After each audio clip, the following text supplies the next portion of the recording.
भगवत गीता यथारूप अध्याय 6 ध्यान योग श्लोक 6.5 उद्धरेत आत्मना आत्मनं न आत्मानं अवसादयेत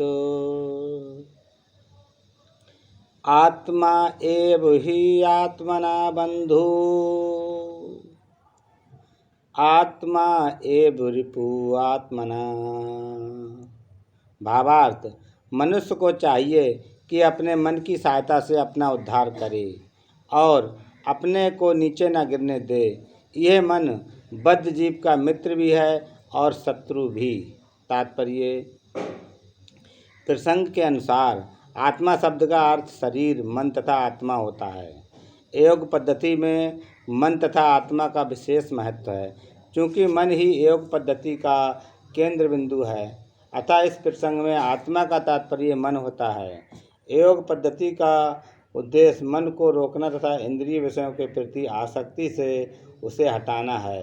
यहाँ पर इस बात पर बल दिया गया है कि मन को इस प्रकार प्रशिक्षित किया जाए कि वह बद्ध जीव को अज्ञान के दलदल से निकाल सके। इस जगत में मनुष्य मन तथा इंद्रियों के द्वारा प्रभावित होता है। वास्तव में शुद्ध आत्मा इस संसार में इसलिए फंसा हुआ है क्योंकि मन मिथ्या अहंकार से लगकर प्रकृति के ऊपर प्रभुत्व जताना चाहता है। अतः मन को इस प्रकार प्रशिक्षित करना चाहिए कि वह प्रकृति की तड़क भड़क से आकृष्ट न हो और इस तरह बद्ध जीव की रक्षा की जा सके।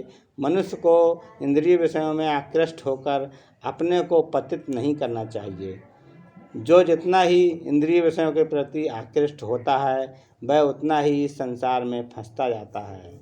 अपने को विरत करने का सर्वोत्कृष्ट साधन यही है कि मन को सदैव कृष्ण भावना अमृत में निरत रखा जाए।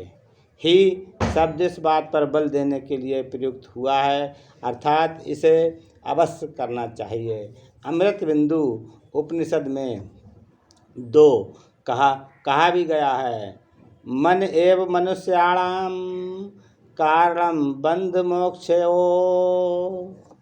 बंध वा विषय संगो मुक्तये निर्विषयम मना। मन ही मनुष्य के बंधन का और मोक्ष का भी कारण है। इंद्रिय विषयों में लीन मन बंधन का कारण है और विषयों से विरक्त मन मोक्ष का कारण है। अतः जो मन निरंतर कृष्ण भावना अमृत में लगा रहता है वही परम मुक्ति का कारण है। हरे कृष्णा।